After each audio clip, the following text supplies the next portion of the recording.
Hey there. Welcome to Colorado. Thought we'd bring you outside a little bit so we could get to the story. What I'm about to tell you is going to sound stranger than fiction. Yet this story in the next decade will be familiar to all. How soon we all learn about it is really up to you. It started 3 years ago when I and a friend of mine were kind of talking about the number of people we knew that weren't well in the prime of their life. Anxiety, sleep, depression, all sorts of strange illnesses no one had ever heard of. Started thinking about how healthy we really are. Once, we were the healthiest nation on earth, but it doesn't seem that way now. Something seems off. So what we did is we said, let's look and see if we can find out what's growing, what diseases are really affecting us, and when did this all start? So together we looked at about 190 chronic diseases. These are diseases without germs. There's no bacteria, there's no virus, there's no mold. These are called the diseases of civilization. And they're called that because they are either something that starts in the environment, your diet, or our diet, or our lifestyle. When we looked at the 190, we said, let's find the fastest growing. 40 popped up. So we started focusing on those. Out of those 40, 36 more than doubled between 1990 and 2015. That was the one generation we picked to look at. 20 of those more than tripled. We felt like we were onto something. Why would all these diseases suddenly be exponentially growing together in lockstep? And it seemed like 1990 was the beginning of it all. What did that mean?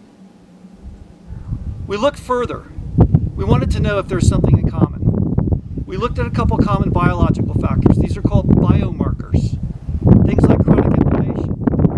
Almost everybody in the medical field will agree that chronic inflammation is part of chronic disease. Others know, especially in the science community, free radicals are a problem. We all take antioxidants to control free radicals. What free radicals are, they're really a reflection of what they call oxidative stress. These oxygen molecules are playing havoc in our body. They're tearing up very, very important proteins, lipids, these are our healthy fats. They're damaging our DNA. We looked at chronic inflammation and oxidative stress, which were usual suspects, and they matched up with all 40 of the diseases. We went on, we found 4 more biomarkers. Now we had 6. All 6 matched up to all 40 diseases, and then something really special happened. A single molecule popped up. This molecule is formed in the body. It's got a crazy name. It's called peroxynitrite. But peroxynitrite was appearing everywhere in the literature. Everywhere we looked, we saw this. And the landmark paper was penned by 3 rock star scientists at the National Institutes of Health in Bethesda, Maryland.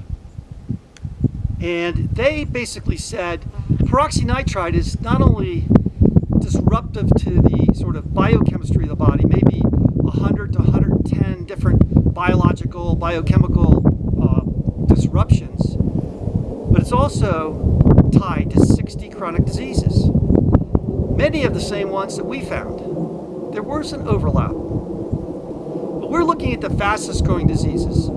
So things like cancer and heart disease, which have a connection to peroxynitrite, they didn't show up very much in our 40 diseases. We saw new diseases.